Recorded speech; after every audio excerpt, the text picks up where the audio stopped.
Praise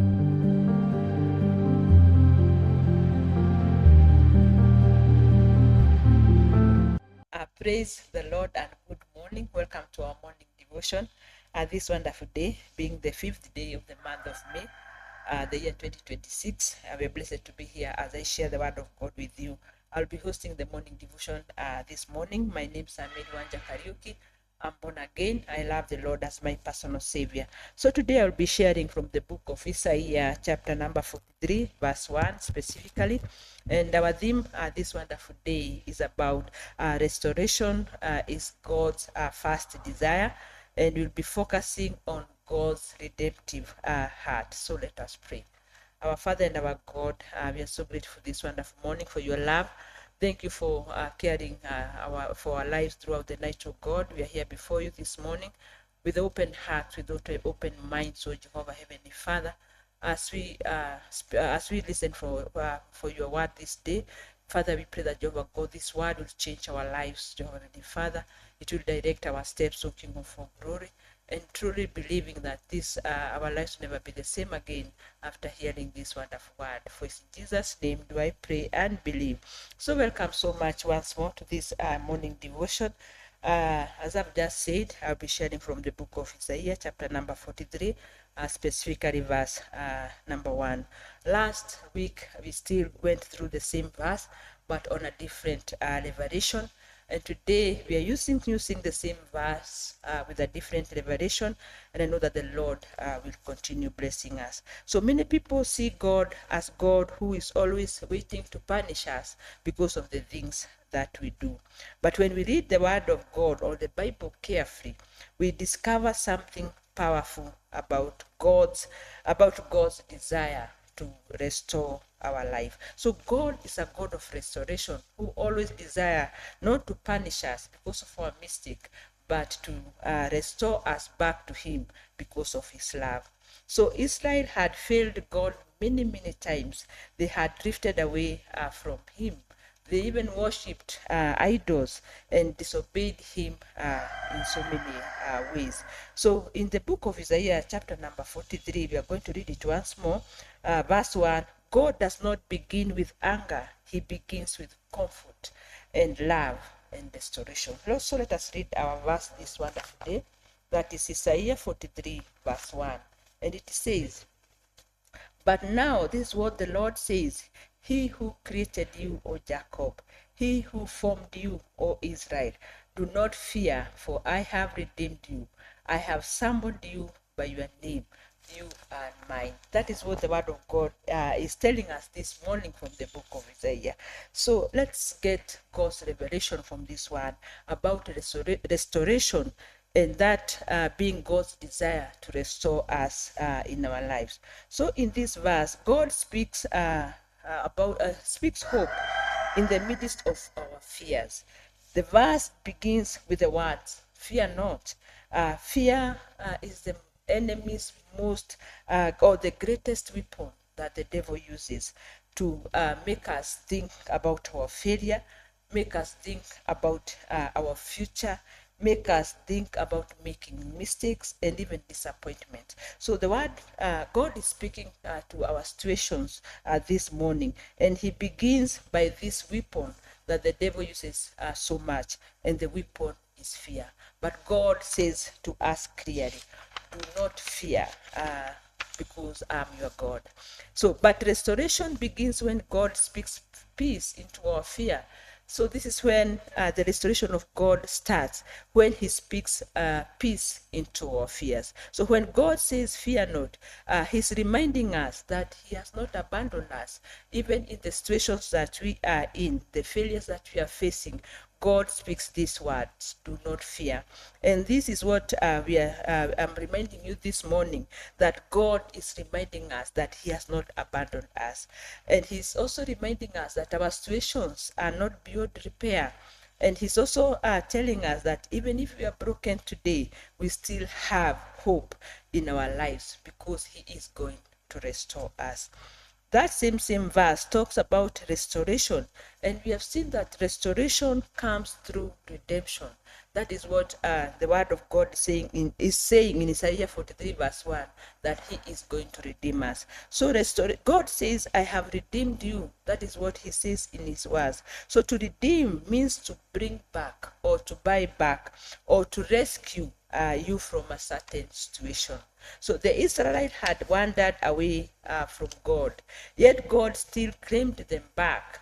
This doesn't this reveals the heart of God. He doesn't easily give up on his people. We all know the story of the children of Israel. They had wandered away from God, but God still called them, redeemed them from the situations they were in, because God does not give up on his people. So God has redeemed humanity through Jesus Christ. That is a very, very wonderful revelation this morning. Even us who wandered away from him because of our sins, he still found it in his heart to redeem us through his son Jesus Christ. So life sometimes brings a feeling that we are done or we are finished, but God is reminding us this morning that he is the redeemer, and through redemption we get restoration. So sometimes we feel spiritually dry in our lives. We are emotionally wounded by situations that come into our lives.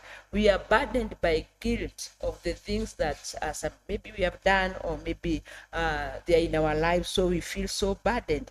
Even we are trapped in our past mistakes, and these things always drain us and makes us feel as if we have come to an end, or the life has lost its meaning. But God is reminding us this morning about his restoration by redeeming our life through his son Jesus Christ. So God's way of looking at us is to restore us what seems to have lost. So failure is not final. Yeah, when you fail, it is not the finality of life, but it's just the beginning of God's restoration. So being broken is not permanent. Sometimes things of this world bring a lot of brokenness, and we think that these things are permanent in our lives. But the word of God is reminding us this morning that these things are not permanent. So God can restore what sin has destroyed. Maybe there's something that you have done, a sin that you have committed, and you think that you have come to an end. Just to remind you that the Lord, our Father, or our God, always brings redemption. And through his redemption, we are restored to our original state. Another thing that we learn this morning through this wonderful verse is that God calls you by name. He says, I have called you by your name. And this is so personal that he refers to you as personal. He refers to you personally. So the word, when it comes to God, he doesn't look at us as a community. He always looks at you on a personal level. So God doesn't see you as just another person in the crowd. He knows you by your name. That is what the word is telling us. So he knows your struggles, what you are going through. He knows you personally. He has seen the tears that falls from you because of the situations that you are going through. He has also seen your prayers, what you have prayed to him or asked from him through prayers. He knows all this because the word of God is telling us that he knows us by our names. So people may identify you with your weakness. That is the worst part about it, that people will identify you by your weakness, what you cannot do. That is what most people identify you with. The one who failed, maybe they refer to you as the person who has failed so many times.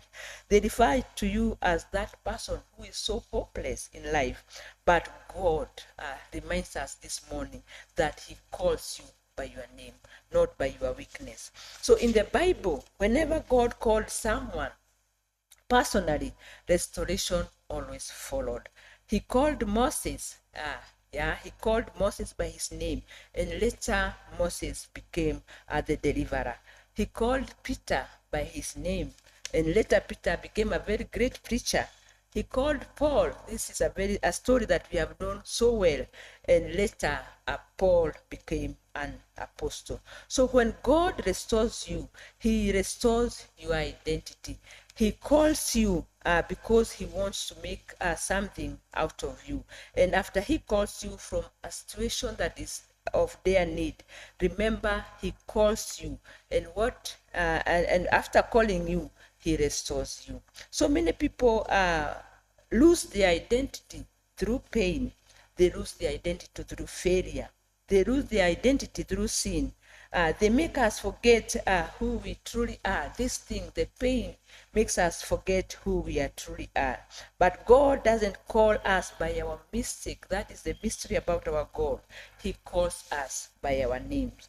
One more item we learned this morning is that you belong to God. That is what the verse reminds us. And it says, you are mine. So these words of love, these are words of security, words of covenant. The world may reject you, but God says, you are mine. People may walk away from you. The devil may accuse you, but God continues and affirms that you are his. So restoration begins when we remember where we belong.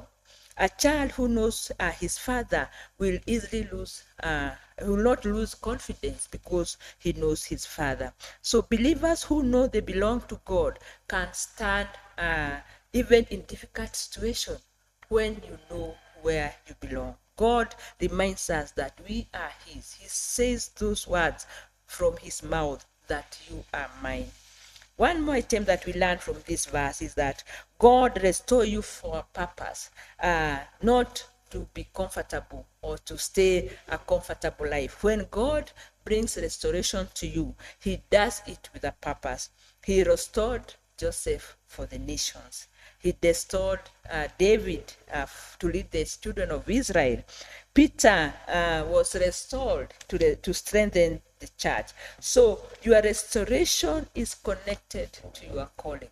So if you are restored back from your pain, from your struggles, know that God has done so with a purpose. So don't stay comfortably or stay as if that is the end of it. Remember, your restoration is connected to your calling. So Isaiah 43 verse 1 reveals the heart of God, reminding us God's first desire is to restore us. So God can restore you in whatever state you are in today. So what state or situation are you in today? Remember, God's first desire is to restore you. The book of Joel 2 verse 25 reminds us that I will restore to you the years that the locusts have eaten. Jeremiah 30 verse 17 says that, for I will restore your health unto you. And Psalms 23 verse 3 says, he will restore your soul. And so many other situations that he's going to restore. So God can restore you in whichever state you are in. Whether you are in sickness, whether you are in their need, remember God's first desire is to restore you. So the Lord has been so faithful to us, and he has reminded us through his word every other single day that who he is a God of a second, or a God of restoration. So in our devotion book this wonderful day, we are meditating on this word of God being a restorer in our lives. And many times we are disciplined, or there are situations that comes to us, and this situation, God used them to restore us, not to reject us. So accept God's restoration in your life, in whatever form it comes. Remember this wonderful verse that is Isaiah 43 verse 1 that tells us that we belong to God, that we are redeemed, that he calls us by his name, and above all, we are his. And because of all this, he wants to restore us back to him. So let us pray. Our Heavenly Father, we thank you because you are our God of restoration. Thank you for calling us by our names and reminding us that we belong to you, Heavenly Father. Even in our situation, those situations that look as if comes to an end, you have promised us this morning that your first desire is to bring restoration to us. You have redeemed our life even through your Son Jesus Christ, because you have a place in your heart for us, oh God. Help us, God, to accept your restoration this morning. It doesn't matter how our lives lives has, what has happened to our lives. All that matters is that God, you are a God of restoration. Restore our lives today, this morning, so that we can be able to work or to have a purpose in you. For it's in Jesus' name do I pray and believe. So thank you so much once more for having the time to listen to us this wonderful morning. Remember, God can restore you from whichever state you are in this morning, because he knows you by your name, and he has said in his word that you belong to him because you are his. So God bless you so much and have a lovely day.